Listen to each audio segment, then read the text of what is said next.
What if the most important financial moment of your life doesn't feel important at all? You log in, expecting the usual balance, the usual monthly reminder, and suddenly it says $0. No pending payment, no due date, just finished. Done. Closed chapter. Most people refresh the page just to confirm it's real. But what they feel next isn't just relief, it's possibility. And strangely, that moment doesn't determine your future.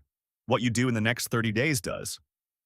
Imagine two people, same city, same salary, same car.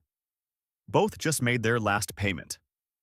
One celebrates, upgrades their lifestyle, and before long, signs another loan.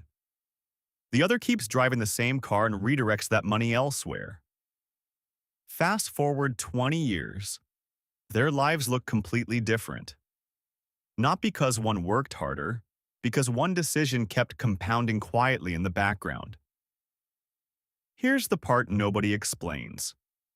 The car payment was never just about the car. Right now, millions of people are locked into auto loans lasting 5, 6, even 7 years. Monthly payments rival rent. And most buyers don't even focus on total cost, only the monthly number. Because once your brain accepts the monthly payment, everything else becomes negotiable. But here's the real twist. When that payment disappears, most people don't become wealthier. They just create a new payment. A slightly nicer car, a slightly newer model, slightly higher insurance. The cycle resets quietly. Let's talk numbers. Because numbers change perspective. Imagine redirecting $700 per month into a simple index investment instead of another loan. Over time, compound growth starts doing the heavy lifting. At first, progress feels slow, almost invisible. Then suddenly the growth curve bends upward, dramatically. The shocking part? The majority of the final result doesn't come from your contributions. It comes from time. Consistency beats intensity. Small decisions repeated monthly create outcomes that feel disproportionate.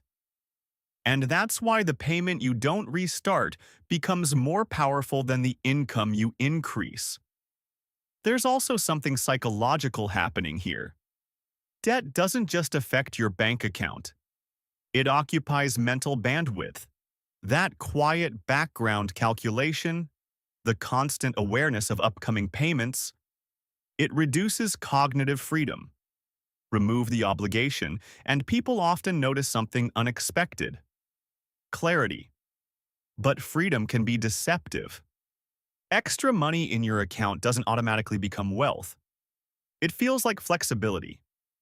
And flexibility often turns into spending. Slight upgrades, subscriptions, comfort improvements. Without a plan, freed cash flow disappears as quickly as it arrives. So what actually works? A simple sequence. First, automate the redirection of money immediately after the loan ends. Second, eliminate high-interest debt before investing. Third, invest consistently without trying to outsmart the system. Not exciting, not flashy, but extremely effective. Here's the deeper insight. Financial freedom rarely looks impressive from the outside.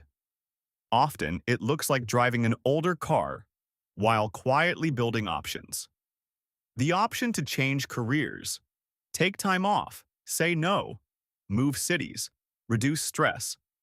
Freedom doesn't always look rich, but it always feels powerful. So when that balance finally hits zero, don't rush to replace it with another obligation. Because the real milestone isn't the final payment. It's the decision that follows it. If this perspective changed how you see money, subscribe for more ideas that compound over time.